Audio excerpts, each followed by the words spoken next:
Olá pessoal, bom dia para vocês, bom dia, são 7 horas em ponto, hoje é dia 5 de maio de 2026, estamos caminhando rapidamente aí para chegar no meio desse ano que está passando voando, não é verdade? E, bem, aqui no Brasil as coisas continuam girando ainda em torno do cenário político que se deslindou na semana passada, quando o governo teve duas derrotas acachapantes. Ô, Alex, desliga aqui para mim, por favor. Quando o governo teve duas derrotas acachapantes no Congresso Nacional e agora tenta aí reorganizar a sua base ou a sua estratégia de sobrevivência até o fim do ano.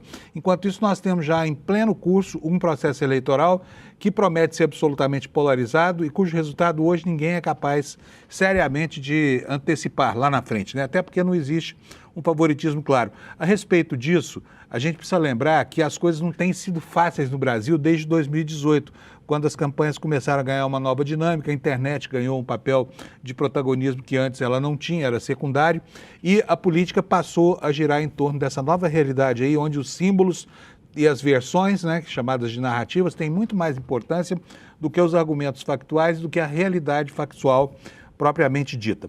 E atrás de uma saída para essa crise, Lula vai aos Estados Unidos para conversar com Trump, para tentar desanuviar um pouco o ambiente aqui dentro também. Um dos objetivos dessa viagem é mostrar ao mundo o prestígio internacional de Lula. Portanto, a pessoa com quem ele vai se encontrar nos Estados Unidos, um narcisista, que obviamente, né, os especialistas americanos dizem, tem aí um quadro de demência frontotemporal, tudo pode acontecer ao lado de Trump. Pode ser uma viagem muito bem sucedida, e as apostas todas caminham nesse sentido, ou pode ser também um desastre se Trump resolver recuar e fazer o que fez com outros chefes de Estado no mundo, nos seus espetáculos lá na Casa Branca. Mas o Brasil é um país tão importante que ninguém acredita que ele se dará o desplante de promover coisas como essa. Em todo caso, o Trump é um sujeito tão mal educado, de tão maus bofes, né, que ninguém sabe exatamente qual será o temperamento, o comportamento dele.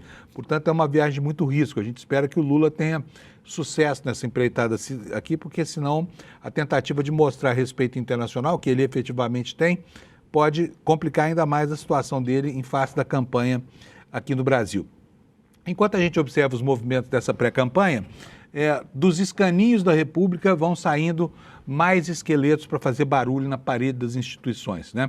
Eu não estou me referindo aqui apenas à questão do Banco Master, eu estou me referindo também a documentos que foram publicados na semana passada aqui pelo ICL, pela equipe da Juliana Dalpiva, e que mostram como foi o processo de construção das casas do terror, ou casas da morte, aqui no Brasil, e a participação de altos militares como o coronel Ciro Etchegoyen, que durante anos manteve consigo arquivos que eram arquivos públicos da ditadura militar e que agora, uma vez revelados, começam a provocar um grande rebuliço nas instituições, inclusive com o pedido de organismos internacionais de que se ampliem as investigações para criminalizar os agentes da ditadura brasileira, né? Depois de tantos anos, depois de 50 anos aí do fim desse período infeliz.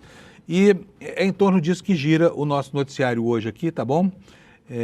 Eu vou apresentar para vocês aqui uma síntese de notícias do dia, esperando que você tenha com isso matéria-prima para começar a sua vida no trabalho. Mas antes de começar, como fazemos todo dia, vamos bater um papinho aqui com o meu querido amigo Alex sobre futebol. Até porque, oi Alex, bom dia, tudo bem? Bom dia, nossa audiência, bom dia a todos. Não esqueçam de seguir nosso canal e curtir aqui, curtir o Desperta comigo e com o Panuso. Vamos nessa. Muito bom. Alex, deixa eu te perguntar uma coisa. A Copa do Mundo está chegando. Nós já estamos em maio, né? Dia 5 hoje. E vem aí, a Copa começa daqui a menos de 2 meses. Não se vê na rua ainda nenhuma agitação, mas eu soube que pelo menos o álbum de figurinhas andou esgotando aí nas bancas, o que é um sinal ainda de algum prestígio do futebol brasileiro, né? Agora, me conta o que está acontecendo em relação a esse cenário. Por que a gente não está percebendo uma Copa do Mundo vigorosa como era em outros anos, cercada de muita expectativa? Por que está tão morno assim o clima? Isso mesmo, Panuso, lembrando que o álbum da Copa foi lançado recentemente, algumas pessoas, eu vejo o vídeo lá no TikTok, estão comprando. Eu mesmo, vou ser sincero, nunca tentei completar esse álbum, só na Copa de 2022, porém eu desisti ali no meio do caminho porque é muito caro.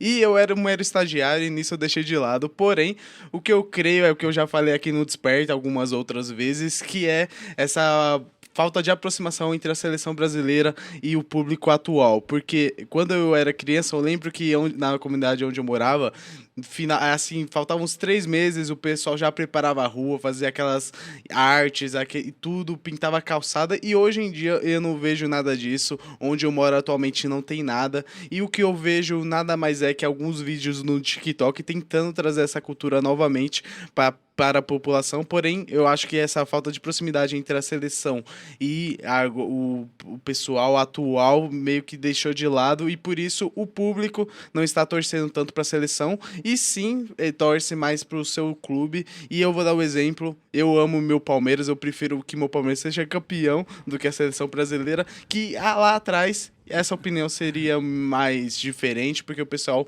gostava muito mais da seleção brasileira, Panunzio. Pois é, eu estou até estranhando essa declaração. Então, quer dizer, entre a seleção e o Palmeiras hoje é mais importante, é isso? Quer dizer, que falta, pelo menos para você, que é um torcedor vigoroso, vamos dizer assim, para não dizer fanático, Sim.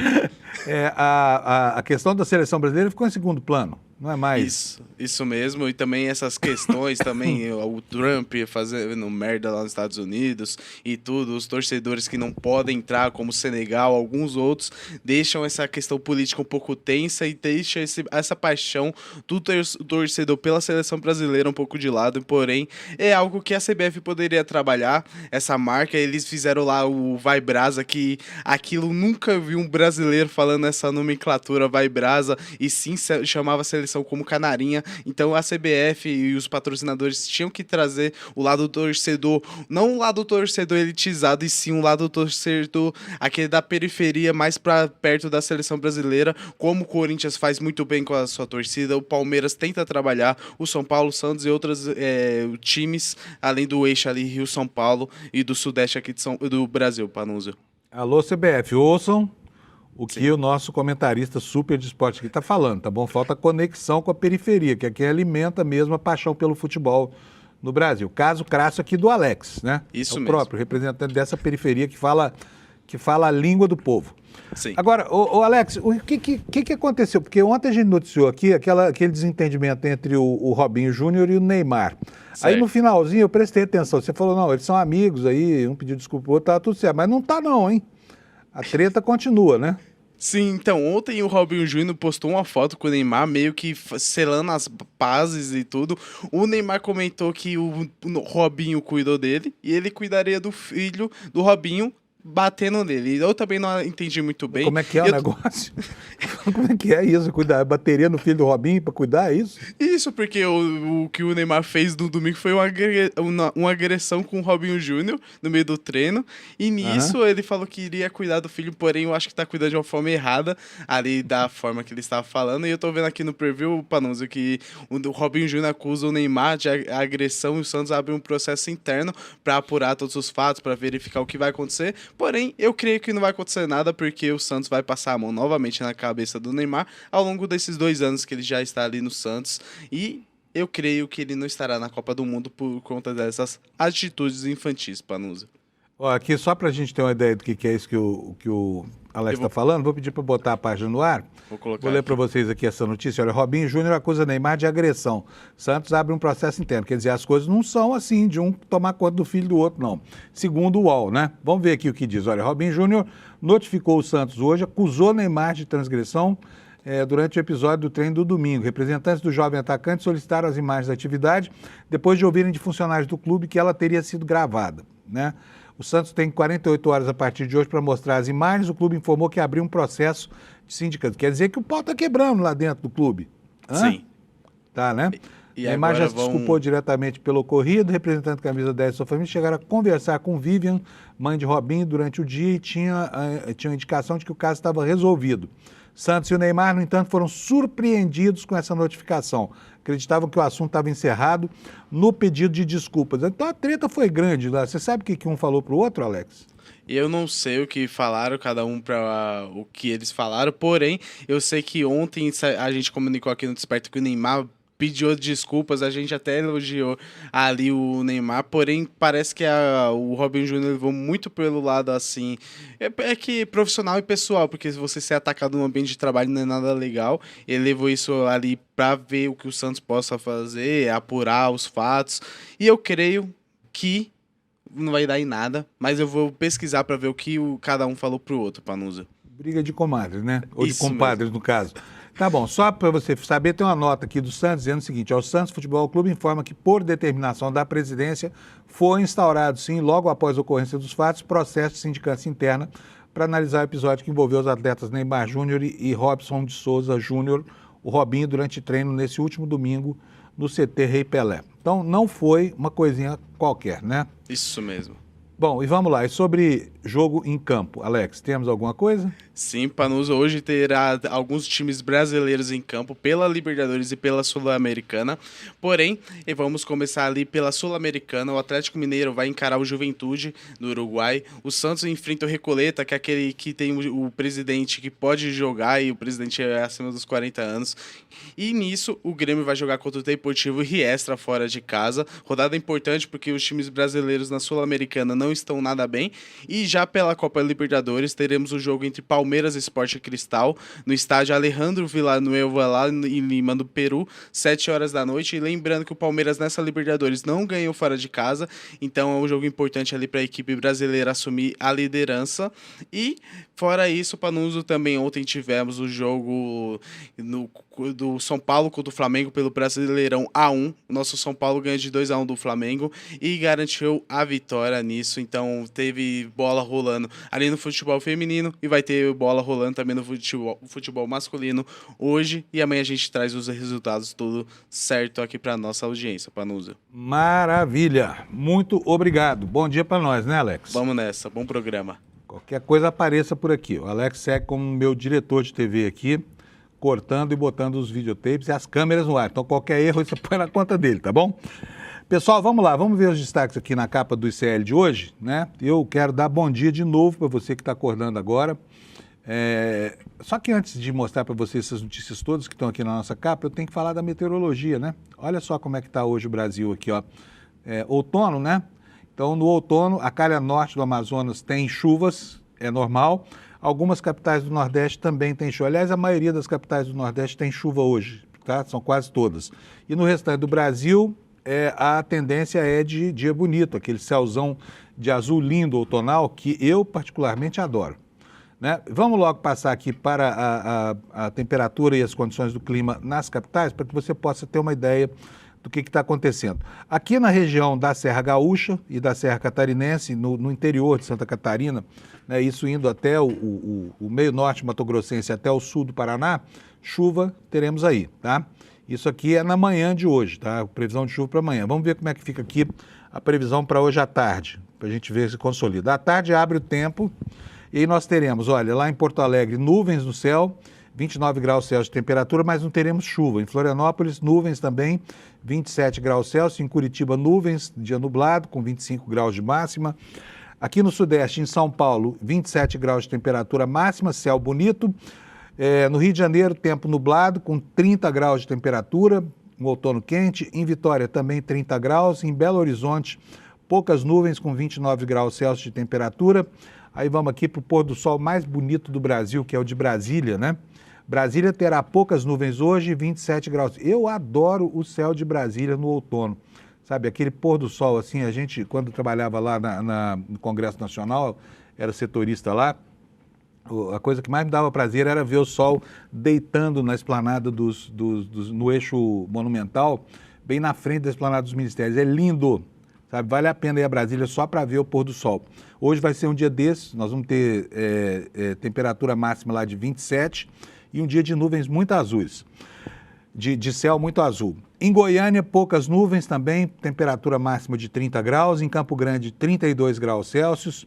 Em Cuiabá, 35 graus. Pessoal, Cuiabá hoje vai passar calorão lá, estão acostumados, não tem problema, né? Em Porto Velho, 31 graus Celsius, nuvens, pancadas de chuva isoladas. Em Rio Branco também deve chover um bocado, pancadas de chuva e trovoadas isoladas. Em Manaus, a máxima será de 31 com chuva. Em Boa Vista não chove e a máxima será de 34. Em Macapá, pancadas de chuva isoladas, 30 graus Celsius de temperatura. Em Belém, 32 graus Celsius, também chove. E em Palmas, no Tocantins, dia nublado, pode ser que chova, pode ser que não chova, 36 graus de temperatura. No Nordeste, São Luís terá nuvens, pancadas de chuva e 25 graus de temperatura. Teresina também deve chover com máxima de 33. Em Fortaleza, 30 graus, chove. João Pessoa também chove com 28 graus. Recife, 28 graus, a mesma previsão, pode chover. Em Maceió, nuvens, pancadas de chuva e trovoadas isoladas. Em Aracaju, nuvens com possibilidade de chuva isolada, 29 graus Celsius. E em Salvador, 30 graus Celsius. Olha, ainda chove aqui na zona do Agreste, ou zona da mata, né, dos principais estados nordestinos que sofreram tanto com a chuva durante o último fim de semana, tá? Essa é a condição da meteorologia para o país hoje. Então agora vamos passar para o que interessa, que são as notícias. Começando aqui pela capa do nosso site, eu vou melhorar isso aqui para você, tá? Acho que o meu computador aqui está com um cabo aqui meio meia boca. Vamos lá, olha só, principal manchete aqui no nosso site, a ação sobre terrenos expõe elo entre narcotraficantes e fundo ligado à compra do Master. A gente sabe de longa data que os caminhos usados pela corrupção e pelo crime organizado são exatamente os mesmos. Alguém tem que esquentar o dinheiro dessa gente. E como esse dinheiro é um dinheiro que é um dinheiro grosso, não dá para esconder embaixo do colchão, aí começam a surgir, né, os elementos de ligação entre o mercado financeiro, que é por onde transita essa dinheirama toda, e esses grupos de malfeitores que hoje se valem mais da falta de fiscalização e de legislação no Brasil do que propriamente da tentativa de evadir dinheiro para fora do país, né? Então começam a aparecer aqui agora os indícios que vinculam toda essa roubalheira no Banco Master e, na sua origem genética, o dinheiro do crime organizado. É isso que a gente vai mostrar para vocês quando a gente falar sobre mais uma matéria aqui do ICL, tá bom? Mais uma matéria especial aqui do ICL. O segundo destaque aqui no nosso site hoje diz respeito já à importância que essa série de reportagens feita pela equipe da Juliana tem nesse momento aqui, porque lá fora, entidades de direitos humanos já começam a pressionar o Estado brasileiro para que a ditadura brasileira seja ainda mais investigada, né? Porque a todo momento surgem indícios de como é que foi a articulação para criar, por exemplo, centros de tortura, casas de extermínio, né? Como foi o engajamento de militares que atuaram nesses órgãos a favor do Estado brasileiro e contra a população. E, bom, ontem houve uma menção muito importante aqui a esse material, que está refletido aqui nessa manchete aqui embaixo, olha, que a coluna da Juliana da Alpiva traz para nós. A Comissão Especial diz que a série do ICL traz gravíssimas revelações sobre a ditadura militar. E o Jamil Chad está nos contando lá da Suíça que as revelações do ICL devem reabrir as investigações dos crimes da ditadura. Aliás, por falar em Jamil, já vou chamar a sua atenção para algo bem importante que vai acontecer hoje aqui no ICL. Hoje nós vamos ter uma aula magna aqui, que é isso que você está vendo bem aqui no cantinho, olha, a nova ordem mundial. É uma aula que o Jamil Chad vai dar junto com o Eduardo Moreira, mostrando para a gente como é que se articula essa mudança geopolítica importantíssima que o governo Trump, esse maluco desse presidente dos Estados Unidos, está provocando no planeta. E também qual é o papel que cabe ao Brasil nesse novo contexto, visto que o Brasil é um país extremamente importante e com certeza, a partir dessa viagem de Lula, entra definitivamente no tabuleiro desse novo xadrez geopolítico. Então você não pode perder hoje à noite essa aula do Jamil Chad, justo ele que está lá no centro de decisões do planeta, de entidades multilaterais importantíssimas como a ONU, por exemplo, né? Agora tão desprestigiada, mas que foi a entidade que durante esses 80 anos que transcorreram desde a Segunda Guerra Mundial, seguraram o mundo numa estabilidade um pouco acanhada, mas conseguiram segurar até agora. Pelo menos não tivemos nenhum novo episódio de uso, por exemplo, de armas nucleares, como aconteceu lá no Japão em 1945, né? Bom, vamos lá. A série está repercutindo não só no Brasil, né? Um relator da ONU revelou que esse material precisa reabrir as investigações sobre os crimes na ditadura. E aqui no Brasil, uma deputada está repercutindo a série de séries sobre a ditadura no plenário da Câmara, portanto o material está bombando por aí, tá? Agora vamos ver os destaques secundários aqui do ICL. O primeiro deles, olha, diz respeito ao brasileiro que foi preso lá. O Jamil Chad está nos falando aqui sobre a situação do Tiago Ávila, né? É aquele militante brasileiro que está denunciando que está recebendo maus tratos na prisão lá em Israel, tá? E deve ficar preso por mais algum tempo lá em Israel. Daqui a pouquinho eu atualizo as informações para vocês, tá bom? Vocês viram aquela imagem impressionante da queda de um avião ontem lá em Belo Horizonte, um avião monomotor, e era um avião para 6 lugares, né? Estava lá o piloto, mais um grupo de empresários, não era uma viagem de táxi aéreo, era uma viagem de amigos, um avião que havia sido recém-comprado, que estaria cumprindo a segunda perna de uma viagem, e a primeira perna dessa viagem, que terminou em Belo Horizonte, foi bem sucedida. A mim, particularmente, eu lamento aqui a gente não poder mostrar a imagem, porque a imagem tem direitos autorais da Globo. Ali, aquela cena deixa claro que alguma coisa aconteceu em relação ao suprimento de combustíveis da aeronave, porque a colisão foi frontal contra o prédio e o avião não explodiu, não pegou fogo, não aconteceu nada. Normalmente, quando acontece uma colisão assim, a primeira coisa é a explosão dos tanques das asas, né, que colidiram duro com aquela parede. Foi uma lástima ver aquilo acontecer em Belo Horizonte, e aquelas imagens denotam o desespero de um piloto que não conseguia ganhar altura com o seu avião e tentou de todas as formas evitar o choque, mas acabou não conseguindo e houve a colisão. Agora eu quero chamar a atenção de vocês porque é o seguinte, eu vejo isso com as minhas filhas com bastante ênfase. Toda vez que cai um avião em algum lugar do mundo, elas ficam apavoradas com relação à viagem de avião. Sabe quantas pessoas já morreram de acidente de avião esse ano? Sabe quantas? Menos do que morrem pedestres atropelados em um dia em São Paulo, tá? São 19 pessoas até agora na soma. A aviação continua sendo extremamente segura. E essas imagens impressionam muito, mas elas não refletem o nível de risco da aviação. De vez em quando, como toda atividade de risco, um avião vai cair, infelizmente, né? Mas isso é um fenômeno muito raro, tá? Posto que a aviação exige uma manutenção que é fiscalizada por uma agência, em tese essa manutenção não pode deixar de ser feita, exige uma boa formação do piloto e exige também que tudo no ambiente regulatório esteja ok em benefício do voo. Mas, infelizmente, de vez em quando alguém se acidenta. Ainda assim, o avião continua sendo muito mais seguro, por exemplo, do que o sapato, que mata muito mais gente no país do que as quedas de avião. Nós vamos falar, se der tempo, um pouquinho sobre isso também, tá bom? É isso. Hoje tem uma coisa muito importante acontecendo. Hoje começa o Desenrola, né, que é o programa do governo brasileiro para tirar as pessoas do sufoco. Então nós vamos tratar disso aqui agora, saber quem pode, como é que faz, para que serve e também avançar um pouquinho, porque tem uma torcida contra que é algo impressionante, viu? Nos jornais grandes aí, falando, o governo está enxugando gelo, faz 2 anos que teve o primeiro, são 2 Desenrola em 3 anos, está mostrado que não funciona.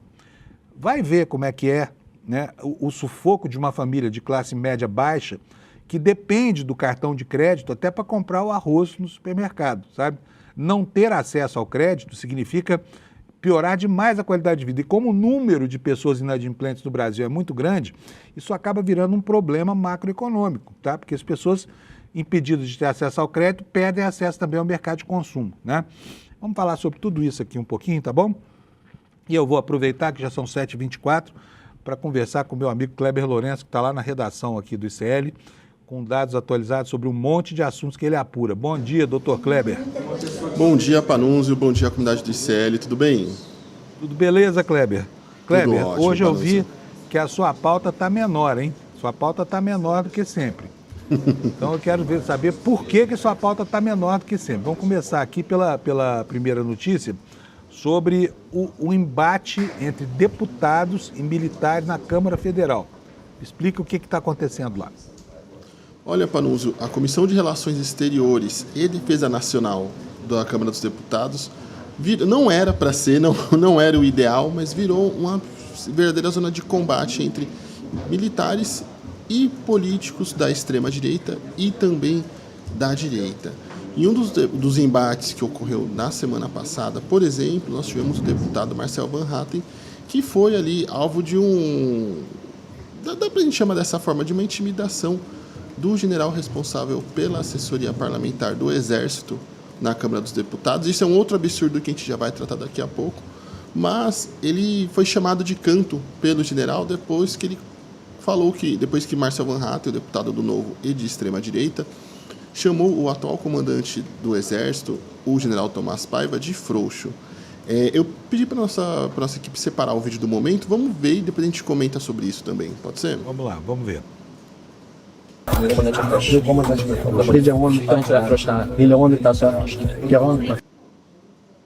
Então, olha que absurdo. Assim, por mais que os motivos os quais o Marcel Van Hatten criticou o general Tomás Paiva são absurdos. É aquela velha ladainha da extrema-direita de que os militares não foram ali ao socorro dos golpistas do 8 de janeiro, que não endossaram ali a tentativa golpista de Jair Bolsonaro de forma integral, apesar de... É sempre bom ressaltar isso. A história de que o Brasil não foi alvo de golpe graças a militares legalistas que tinham compromisso com a democracia, isso é uma conversa fiada, uma besteira das maiores. Os militares que não aderiram ao golpe, no mínimo, ficaram em silêncio e não fizeram qualquer tipo de denúncia, então ficaram ali de forma muito confortável, quietos enquanto a situação se decorria. Mas, por conta dessas críticas, o general responsável pela assessoria parlamentar chamou o Marcel Van Hatten de canto, pegou ele ali na saída da comissão para falar que o comandante dele não era frouxo, inclusive falando palavrão também. Você vê ele numa postura extremamente intimidatória e extremamente desnecessária. Vale ressaltar que o Exército Brasileiro ele possui um escritório dentro do Congresso Nacional voltado para a lobby, ou seja, são militares fazendo política de forma ativa e atravessando a rua para acossar deputado, para intimidar, porque é aquilo. Quem tem arma, quem veste coturno e quem usa camisa verde-oliva, não faz negociação, faz ameaça. E aí, nessa mesma comissão, no dia seguinte, tivemos um outro episódio com o deputado José Rocha, que é do União Brasil da Bahia, que também acusou de ter sido intimidado pelo atual comandante da Marinha, o almirante Sampaio Olsen, que, segundo ele, fez cobranças em relação ao envio de emendas para a Marinha. Então, a coisa mais extraordinária ainda. E eu separei também um vídeo do momento onde o deputado fala sobre essa situação na comissão também. Vamos assistir e a gente já comenta sobre isso. A gente já está com o vídeo fácil aí? Cadê, Alex? O vídeo. Está falando aqui só um momento. Aí, ao final, eu fui abordado pelo comandante da Marinha, o almirante Oslen, numa postura muito deseducada,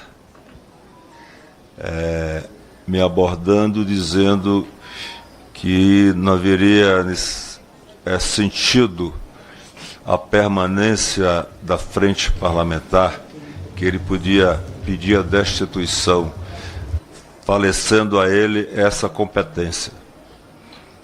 A frente parlamentar ela é constituída por deputados e senadores.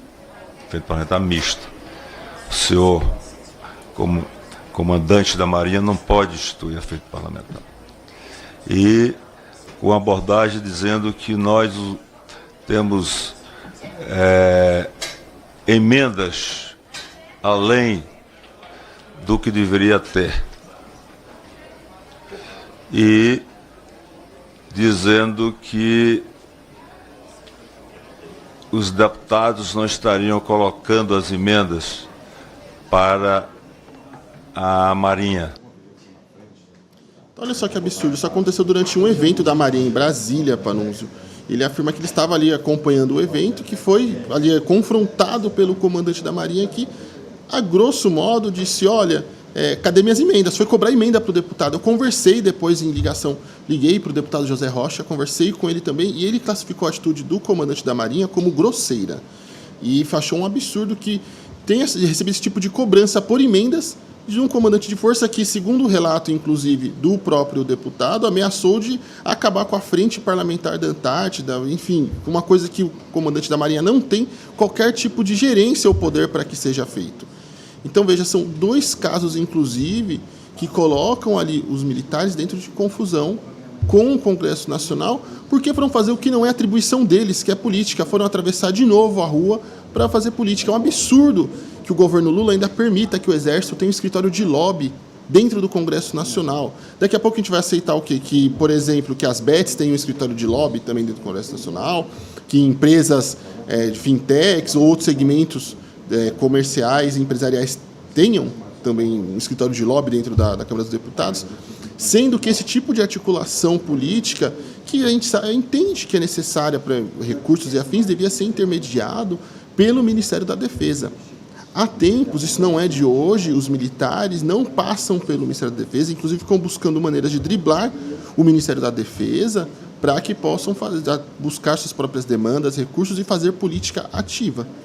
Então, isso contribui para esse caldo de situações onde, de tempos em tempos, nós temos os militares se achando no direito de interferir na vida civil, de interferir na política nacional e, inclusive, participarem de coisas absurdas como, por exemplo, pelo Plano Punhal Verde e Amarelo, Copa 2022, que visavam sequestro e assassinato de autoridades. E isso tudo habilita os militares a se acharem no direito de tutelarem o poder civil constantemente, de tempos em tempos. Temos estruturas oficiais do Estado permitindo que eles façam esse tipo de coisa.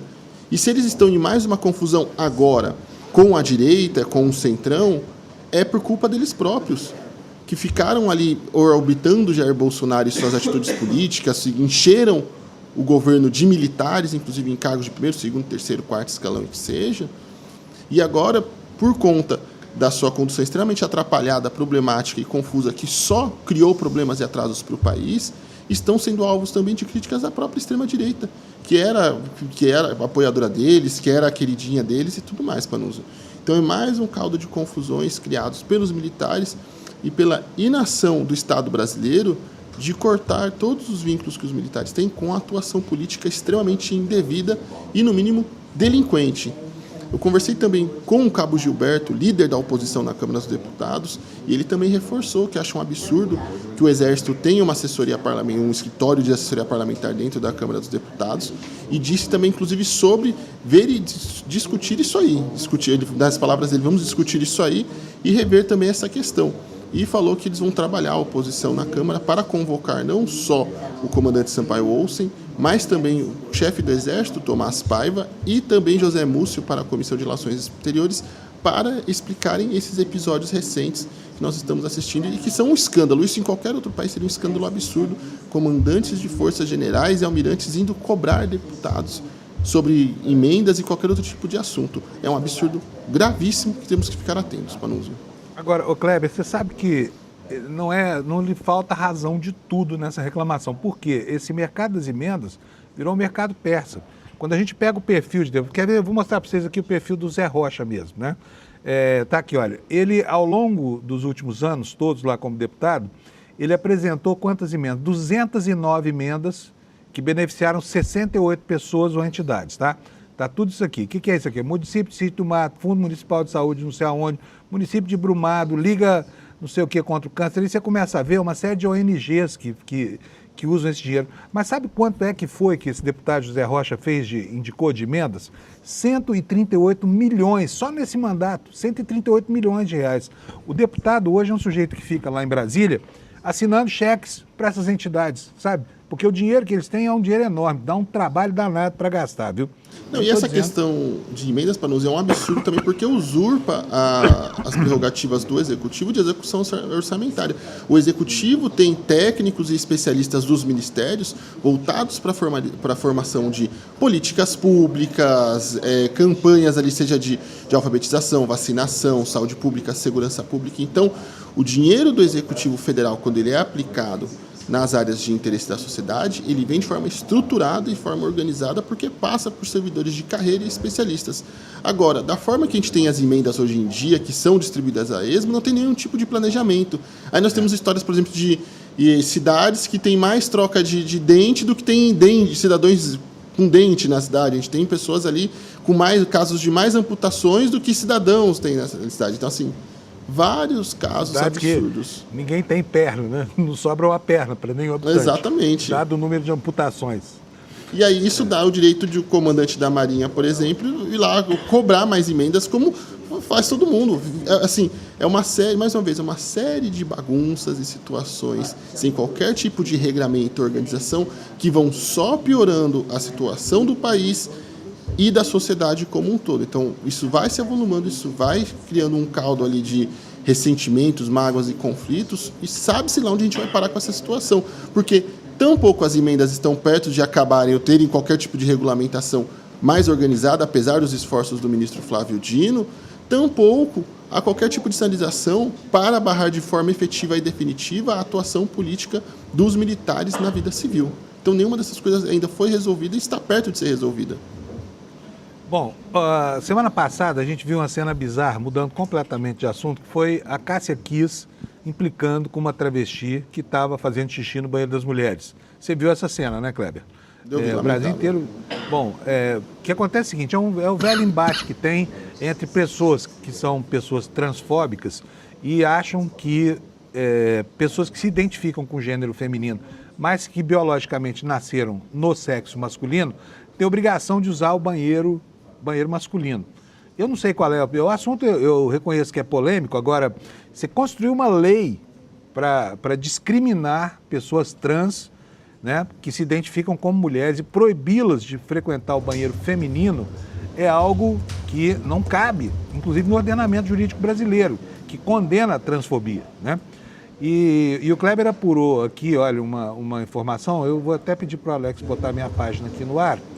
Olha só, a Erika Hilton teve que ir acionar, representar a PGR, porque lá no Mato Grosso do Sul transformaram isso em lei, tá? Transformaram em lei.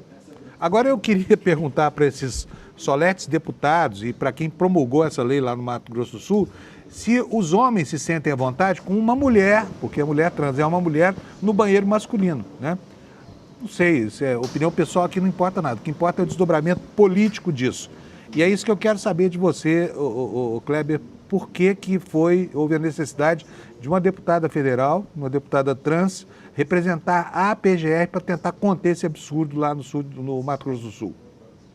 Olha, Panuso, eu recebi da equipe da deputada Erika Hilton uma ação na Procuradoria-Geral da República para que combatesse ali e derrubasse a lei municipal em Campo Grande, que fala sobre proibir o uso de banheiros por pessoas trans, o que assim é mais um daqueles absurdos que acontecem só na cabeça da extrema-direita brasileira. Ontem até mesmo o Will, que está nos assistindo aqui atrás, fez uma fala muito boa no Rolê Celi, que ele fala, não há risco, não existem homens cis disfarçados, escondidos ali, de pessoas trans que vão ali usar banheiros para cometer abusos. Na verdade, as estatísticas, os estudos mostram de forma muito clara que os abusos e os assédios que acontecem são de homens cis que não estão disfarçados, fantasiados ou qualquer coisa. Mas é que seja de pessoas ali, parentes próximos, amigos, e pessoas que têm proximidade com as vítimas. Então isso é mais um absurdo das coisas que não acontecem e, infelizmente, a deputada Erika Hilton precisou fazer essa importante representação na PGR para combater mais uma lei que tem como foco uma coisa que não existe. Eu até, Panuso, te mandei ali no seu WhatsApp uma imagem que retrata bem esse tipo de pensamento conservador e de extrema-direita no país. Se você conseguir mostrar, conseguir colocar na tela para a gente.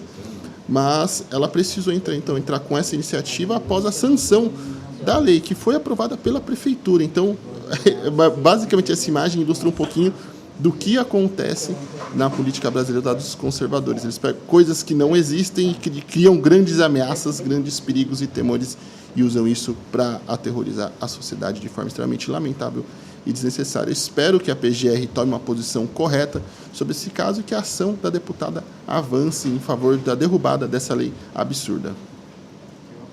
Mostrar isso que o Kleber está trazendo para a gente ontem, quero mostrar para vocês uma matéria no site da Folha de São Paulo agora, tá? Depois você abre aí, a matéria está aberta, está no UOL também. Aqui está a realidade da agressão sexual no Brasil, tá? Muitas vezes esse risco que a direita enxerga na mulher trans que quer ir ao banheiro e não sabe em que porta pode entrar, nós temos no Brasil uma evidência triste, olha aí, ó. 1 em cada 10 mulheres no Brasil, e aqui é uma estatística que abrange toda a população feminina, né? 1 em cada 10 já foi vítima de violência do parceiro. Quem agride não é a mulher trans, não é a travesti que está lá tentando fazer xixi no banheiro feminino. Quem agride é o marido, quem agride é o namorado, quem agride é o amante, é o pai que estupra a filha, é o avô. Essas é que são as pessoas perigosas, sabe? Não há nenhuma evidência estatística de que alguém frequentando o banheiro, que supostamente o preconceituoso enxerga como banheiro errado, tenha ajudado a alimentar esse clima de agressão contra a integridade moral e física da mulher. Concorda, Kleber? Concordo totalmente. É lamentável esses números, é lamentável que, em vez dos esforços de parte da política brasileira serem em combater de forma mais efetiva e prevenir esses crimes que acontecem, não. Ficam criando leis e abarrotando o processo legislativo brasileiro com leis e projetos que nada impactam a vida das pessoas, baseados em nada. Muito bom, Kleber. Por hoje terminamos? Você tem mais alguma coisa? Por hoje terminamos, Panunzio.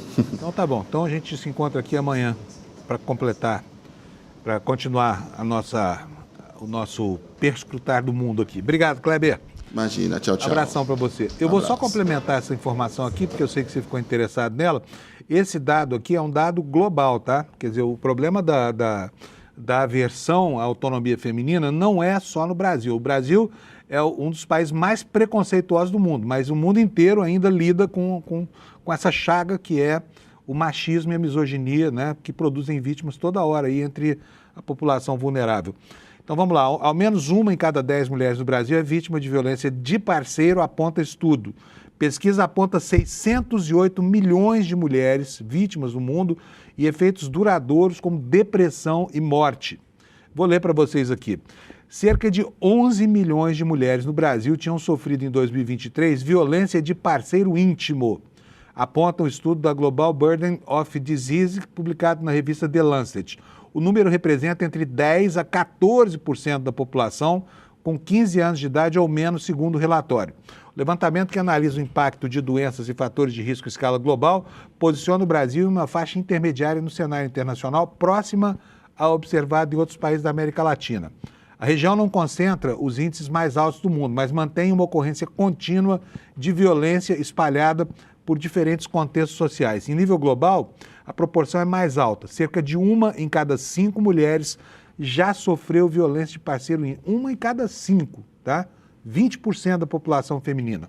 O contraste ajuda a dimensionar o problema. Ainda que o Brasil não esteja entre os países com maior prevalência, a violência se mantém disseminada e é constante, com ao menos uma pessoa afetada em cada 10, taxa que pode chegar até 1 em cada 7. Olha só que absurdo. Na comparação global, o quadro varia, porque enquanto partes da África e do sul da Ásia registram níveis mais elevados, países latino-americanos convivem com uma violência menos extrema, porém persistente, sem sinais claros de recuo ao longo do tempo. E aqui a gente tem que fazer uma pausa para lembrar que o Brasil hoje talvez seja o país mais bem dotado de leis contra esse tipo de coisa, mas isso vem se revelando insuficiente para mitigar o problema, muito menos para resolver. Inclusive, as estatísticas só fazem crescer, o que coloca claramente para a sociedade um desafio, né? Como conter esses machos que não têm um pingo de apreço e nem de humanidade, e que submetem as suas parceiras a todo tipo de pressão, todo tipo de serviço moral e física também, né? É algo que está longe do horizonte de ser resolvido. Bom, encerrado esse assunto, vamos falar um pouquinho mais agora sobre Banco Master. Lá no começo do jornal eu disse que começaram a aparecer elos que vinculam o crime organizado com a raiz genética do Banco Master. Logo lá na compra do banco, que deu origem ao Banco Master, já estava lá dinheiro sujo circulando, é o indício que aparece agora, e hoje nós temos aqui no nosso site uma matéria sobre isso, que é uma matéria feita, uma matéria especial da Alice Maciel e do Flávio VM Costa aqui do ICL. Atenção, porque isso aqui vai repercutir com certeza, como tem repercutido todo o material que o ICL produz a respeito desse assunto. Então vamos lá direto para a notícia. O que a Alice e o Flávio nos contam? Uma ação da Justiça Federal que trata sobre a restituição de 2 terrenos em Queimados, na Baixada Fluminense, expôs detalhes da relação entre o traficante espanhol Oliver Ortiz de Zarate Martins e fundos de investimento envolvidos na compra do Banco Máxima. O Banco Máxima, para quem não sabe, foi comprado pelo Vorcar e se transformou no Banco Master, né? Os autos sugerem uma possível ligação entre os fundos com o esquema de lavagem de dinheiro desse traficante, né, o Ortiz. Conforme mostrou o ICL Notícias em uma reportagem publicada em março, o traficante Ortiz foi um dos investidores por trás de uma operação de aquisição do banco pelo empresário Daniel Vorcaro. A informação foi revelada por uma fonte do mercado financeiro que acompanhou as negociações e corrobora com os documentos. A engrenagem do negócio, segundo essa fonte anônima, que não quer aparecer por medo, eu teria medo também se fosse ela, levam ao seguinte: o traficante Ortiz adquiriu terrenos por valores reduzidos que foram integralizados em troca de quê? De cotas dos fundos de investimento vinculados ao Grupo Áquila, sob gestão de Benjamin Botelho de Almeida. Dono da corretora Sefer Investimentos, você já ouviu falar nesse nome. Botelho foi alvo da Operação Compliance Zero da Polícia Federal e é apontado como sócio oculto e operador financeiro de Vorcaro. Também investigado como um dos principais articuladores da estrutura de criação do Master. A Sefer atuava como gestora de fundos vinculados ao Grupo Áquila. E aí, nesse Grupo Áquila, é que o Oliver Ortiz, apareceu como cotista, de acordo com documentos aos quais a equipe do ICL teve acesso. Fundos do grupo que tinham o narcotraficante como um dos investidores foram usados para a compra do Banco Máxima em 2017. Espanta ver como esse tipo de informação, que a Comissão de Valores Mobiliários, por exemplo, deveria conhecer há muito tempo, só chegam ao conhecimento da opinião pública agora e depois disso tudo, como fatos consumados, né? Porque isso deveria estar sendo coibido antes de acontecer, mas a Comissão de Valores Mobiliários não é capaz de identificar nada. Aliás, a legislação dos fundos brasileiros, como é óbvio, mostrou a fragilidade desse esquema e, principalmente, a fragilidade da fiscalização que tem que ser exercida pela CVM, pela combalida Comissão de Valores Mobiliários. Ainda sobre o Banco Master, temos outras notícias aqui, está no Globo de hoje essa informação. Ele tentou encobrir um rombo de 777 milhões, quase 800 milhões de reais. Por quê? Porque esse dinheiro foi usado para financiar empresas de familiares, né? Isso segundo o liquidante. A matéria dá conta do seguinte: documentos internos do Banco Master apontam que Vorcaro e os parentes dele realizaram uma operação financeira às vésperas da liquidação do banco e em meio ao avanço das apurações da Polícia Federal e do Banco Central para cobrir um rombo de 777 milhões. O valor, de acordo com o liquidante da instituição, foi repassado a uma teia de firmas e fundos ligados a quem? A família do Vorcaro. Então ele tirou o que tinha de dinheiro lá no fundinho do tanque do Banco Master e passou quase 800 milhões para parentes dele, né? E a matéria esclarece o seguinte: a suspeita das autoridades é que esses recursos foram repassados pelo Master para uso particular por meio da compra de mansões e jatins, de ativos reais de luxo, né? O negócio, de acordo com a apuração, tinha como objetivo dificultar o rastreio e ocultar o verdadeiro patrimônio da família Vorcaro. Henrique Vorcaro, pai do dono do Master, e Natália Vorcaro, que é irmã do Daniel, já tiveram bens protestados em uma ação movida no mês passado pelo liquidante do Banco Master, responsável pela venda dos bens a terceiros. Então fica aqui a descoberta de que o Vorcaro, muito espertamente, esse banqueiro vigarista, tentou salvar ainda 800 milhões e sabe-se lá quanto no exterior, né? Para, enfim, encher o seu bolso pessoal em detrimento da empresa que ia naufragando, né? Olha só, temos novidades na coluna do Lauro Jardim também sobre o que vai acontecer no processo de delação premiado do PHC, que era o presidente corrupto do Banco de Brasília, que ganhou 146 milhões em imóveis do Vorcaro para, enfim, armar toda essa teia de operações que depois acabou, que ao que tudo indica, pode inclusive acabar fisicamente com o Banco de Brasília, né? Imagina que esse sujeito foi contratado para destruir o banco estatal para dar guarida a um projeto falido de um empresário muito corrupto chamado Daniel Vorcaro, né? E olha a cara do sujeito, né?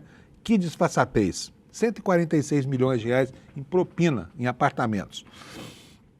E agora a delação premiada dele deve incluir, inclusive, aquela que dizem que não se dava com ele, que é a governadora Celina Leão, né? E aqui me espanta a falta de menções ao nome do verdadeiro organizador desse butim, que é o ex-governador de Brasília, Ibanez Rocha. que mais uma vez continua lá, tranquilão, cheio de coisas, ninguém fala no nome desse homem. Né? Eu queria saber quando a Polícia Federal vai bater na porta da casa dele, porque se o PHC está preso, o Ibanez não podia estar solto, sabe? O Ibanez não podia estar solto. Vamos ver o que vem na delação premiada desse sujeito. Mas vamos lá para Celina Leão, que é a atual governadora do Distrito Federal e que vai sim entrar na delação premiada do ex-presidente do BRB. A matéria na coluna do Lauro Jardim no Globo diz o seguinte: proposta de delação premiada de PHC começa a ganhar forma. O ex-presidente do BRB elencou inicialmente 20 situações de negócios que a coluna chama de heterodoxos e esquemas de fraude de que participou ou de que teve conhecimento nas transações com o Banco Master. E, naturalmente, as pessoas que estariam envolvidas nessas transações. Alguns nomes do cardápio não surpreendem, diz aqui o Lauro Jardim. Adivinha quem é que é o primeiro da lista que ele cita aqui? Ibanez Rocha, o governador Teflon. É um exemplo. Já a atual governadora Celina Leão também deve aparecer como uma das novidades dessa lista. A relação inclui ainda um ministro do TCU, quem será? Um ministro com nome sagrado, um dirigente do Partido Centrão, e aqui eu dou duas alternativas para você, tá? Ciro Nogueira, pule de 10, e Antônio Rueda. Qual dos dois será citado pelo presidente do BRB? Hã? Os dois merecem uma menção, vocês não acham? Então vamos lá. Quem é que ele vai denunciar?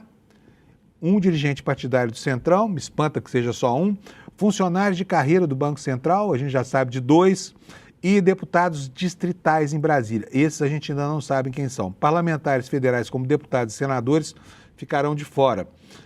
Costa promete provas sobre todos os personagens que citará. Conversas preliminares entre a defesa de Costa e a PGR já começaram, mas são, repita-se, trâmites iniciais de um processo de delação. E aí tem uma nota aqui, para contemplar aqui uma resposta da assessoria da governadora. A atualização diz o seguinte: a assessoria de Celina Leão enviou a seguinte nota. Sobre a nota que cita o seu nome na delação com o ex-presidente do BRB, Celina Leão disse: nunca tive relação com o Paulo. Todo mundo sabia que ele seria o primeiro a sair no meu governo. Toda a auditoria que realizamos no banco já está com a Polícia Federal e a Justiça. Estou empenhado em ajudar a punir quem tentou prejudicar o BRB.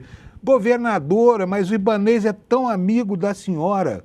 Quer punir? Bota ele na cadeia, tá?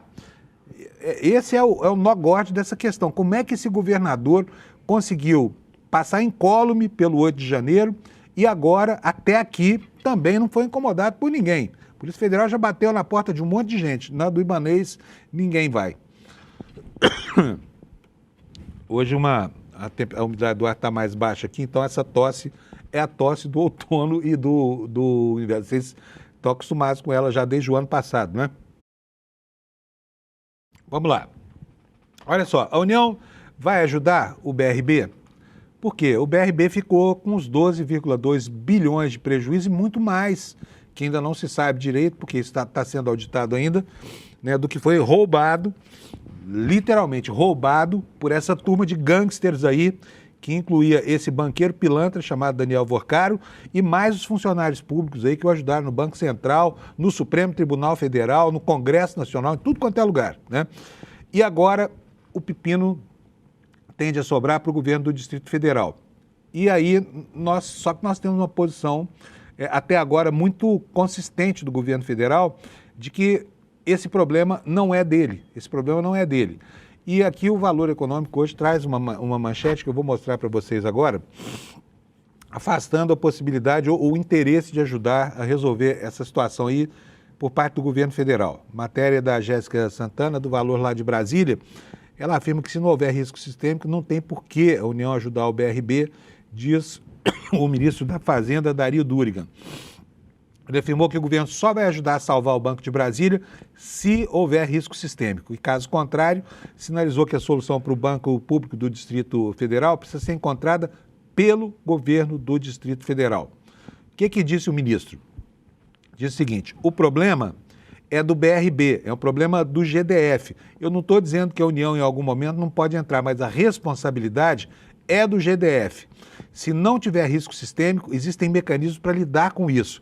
E aí não tem que se falar em intervenção especial, ajuda do Tesouro, não tem que se falar em nada disso, declarou o ministro. E ele disse mais: A única hipótese em que eu cogitaria olhar para o BRB é risco sistêmico, caso o Banco Central analise dessa forma. Por quê?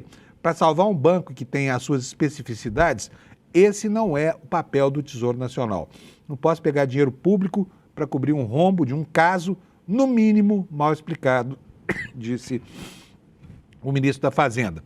O GDF solicitou garantia do Tesouro Nacional para um empréstimo de até 6,6 bilhões que ele tenta levantar junto ao Fundo Garantidor e a um pool de bancos, né? Em caso de garantia da União, se houver calote, o Tesouro Nacional então arcaria com a dívida. E a conta que é do governador do Distrito Federal, do governo do Distrito Federal e do banco, passa a ser um problema meu e seu, não importa que você mora no Rio Grande do Sul, em Auaretê, no Amazonas, na cabeça do cachorro ou na casa do chapéu, tá? A conta vem para nós pagarmos aqui e esperamos que isso não aconteça. O risco é o de que o banco, com 65, quase 66 anos de idade, venha à bancarrota, né? E é um banco importante, porque é um banco que não cuida só do pagamento do funcionalismo no Distrito Federal.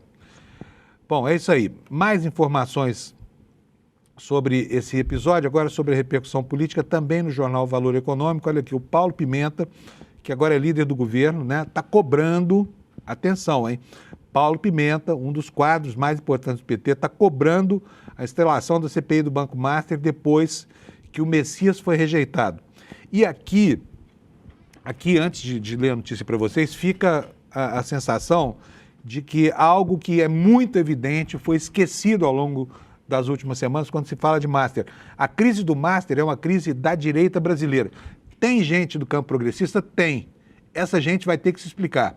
Mas, maciçamente, esse não é um problema do campo progressista, não é da esquerda brasileira, é a direita brasileira, enrolada até o pescoço com esse Banco Master. E agora, né, a atuação do ministro Alexandre de Moraes, que é um dos principais interessados no sepultamento dessas investigações, só deixa claro o quanto ele está distante da esquerda. Ele que foi indicado pelo Michel Temer, que jamais teve qualquer proximidade com ninguém da esquerda brasileira e que foi adotado pelo campo progressista como se fosse um mártir. E está certo que não é mártir de ninguém. Prestou um grande serviço ao Brasil, porque teve um comportamento muito duro na defesa das instituições democráticas. Mas daí afirmar que Xandão é de esquerda vai em um abismo do tamanho ou da profundidade da Fossa das Marianas, tá? E a matéria diz o seguinte, olha, após o revés sofrido pelo governo no Senado, com a rejeição histórica da indicação de Messias ao Supremo, o líder do governo, deputado Paulo Pimenta, cobrou a instalação nas duas casas do Congresso de comissões parlamentares de inquérito para investigar o caso do Banco Master. Na primeira entrevista após assumir o cargo, ele disse ao Valor que o parlamento precisa demonstrar que a rejeição a Messias não faz parte de um grande acordão envolvendo vários setores institucionais para evitar a investigação. Agora, isso aqui, Paulo Pimenta, precisa ficar claro também para vocês aí do campo progressista, tá bom? Porque o comportamento de alguns parlamentares parece que é de continuar tapando mesmo o sol com a peneira, por puro medo do que essas investigações vão revelar sobre próceres aí da esquerda que também estão envolvidos nessa querela, tá bom? E assim, pessoal, eu vou encerrar hoje aqui o nosso noticiário, lembrando mais uma vez, estou reiterando o convite, porque é hoje, né, como diz aqui nessa tarjinha que está aqui embaixo, olha, é hoje a aula que o Jamil Chad vai dar para a gente sobre a nova ordem mundial, a partir da perspectiva dele, que é o melhor correspondente estrangeiro do mundo e que cobre há décadas, né, as organizações multilaterais que sustentam o frágil equilíbrio do planeta. Então, hoje, às 8 horas da noite, você vai ter a oportunidade de conversar com o Jamil e de ouvir dele qual é o papel de cada um dos protagonistas dessa crise de representatividade dos organismos multilaterais e como é que se compõe a nova geopolítica global, inclusive qual é o papel que o Brasil tem a ocupar nesse novo contexto mundial, tá bom? Para você conseguir o seu convite, despertasl.com.br. É hoje às 8 da noite, você não pode perder, tá? Você vai ficar muito bem informado sobre esse novo arranjo da geopolítica global.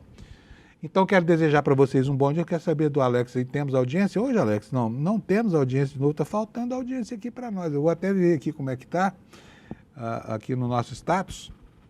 Mas, enfim, a audiência está ótima nesses dias todos e eu quero agradecer a vocês pelo privilégio de ter vocês aqui todas as manhãs comigo, tá bom? Um abração para você, tenha uma ótima terça-feira. Amanhã a gente volta às 7 da manhã para dizer como é que ficou o mundo nas próximas 24 horas. Tchau, obrigado, até amanhã. Estou aqui na sede da ONU em Genebra, um local que eu percorro há mais de 20 anos. Eu posso dizer, sou testemunha de decisões que redesenham fronteiras, que denunciam violações de direitos humanos, que mudam o destino de populações inteiras. Mas eu preciso ser honesto com vocês. O que está acontecendo neste momento é extremamente grave e é urgente. Os Estados Unidos estão redesenhando a geopolítica do planeta. Nós estamos vendo no Irã, na Venezuela, em Cuba e em tantos outros lugares no mundo. E a verdade é que o Brasil também está no centro desse tabuleiro. A questão é que quando nós lemos as notícias, nem sempre fica claro o que está por trás de uma decisão.